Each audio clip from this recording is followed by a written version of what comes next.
Hey y'all, it's Crystal. Thanks so much for stopping in. Today is a book tag video. We're gonna catch up on some book tags here. So this one is the Traveling with Books tag. This was created by the lovely, wonderful Gina over at Gina Stan Your Bucks. And I was tagged by Criminali. So let me get going into these questions. One, do you read when you travel? And I would say most of the times, yes, especially if it's sort of a longer trip. If it's a day trip, then of course not. But if it's like an overnight or a weekend or a vacation or whatever, I will definitely plan on having some reading time. Yeah. So yes, is the answer. Do you travel with paper books? And again, kind of usually depending on what kind of trip it is, probably so. I'll probably at least have one. Now, if I say it's like a week-long vacation or something like that, I'll probably bring more than one. You gotta mix it up. You don't know what kind of mood you're gonna be in or what kind of time you'll have. So you gotta have options, Number 3, do you travel with an e-reader? Always bring the e-reader. And even if I actually don't always bring my Kindle, I always have my phone, which has the Kindle app on it. So I can always read on that. I don't mind reading on it. I've read full books on my phone.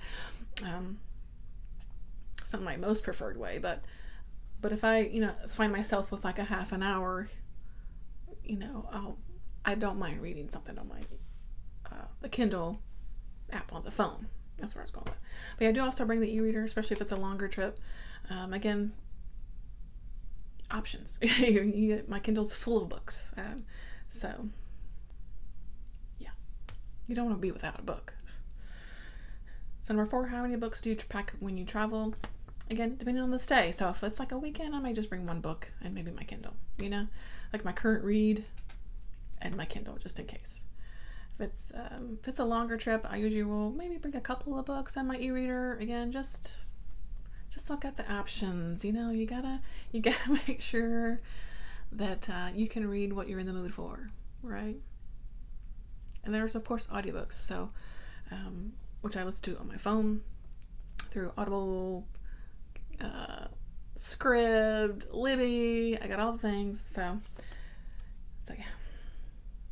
yeah. Though I am not one that can read when I am like riding in a car. I do get motion sickness, which bums me out because especially if you're like on a longer type of road trip and you're not the one driving. I wish I could read in the car, but I can't. Okay, number 5. Does where you go or how long you're traveling impact the amount? So yeah, I've answered that in the previous one. Definitely. If I'm not going to pack a bag full of books if I'm just going somewhere for an overnight, you know what I mean? That's just, I know I'm not going to read that. I know I'm not going to probably get to it. And usually I have less reading time on a trip than you think you will. So yeah. Number 6, do you buy books when traveling or visit bookshops and libraries? Absolutely. I don't think I've ever visited libraries in other places, but that could be fun, especially if you have maybe like an old kind of library. I don't know why, like when you go to New York City, why didn't I go to the New York City Library? I don't know why I didn't do that. But anyway, but definitely bookstores. I always look around to see if there's a bookstore just in the area. This most recent, vacation, we went to the beach, and I said, let me just search if there's a bookstore around. And there was a really wonderful used bookstore that was kind of nearby that I went to, and gosh, I found so many good books there too. So I love finding little cozy little independent bookstores too, and just strolling through and checking them out. I do enjoy finding little bookstores here and there. They're fun. And that was it actually. So yeah, well, how about we tag some travelers? So I'm gonna tag, who do I want to tag? I didn't set this out. I will tag Williams Library. I will tag Kelly Hooked on Books, and of course tag You're It if you'd like to talk about traveling with books. All right, and until next time, bye friends.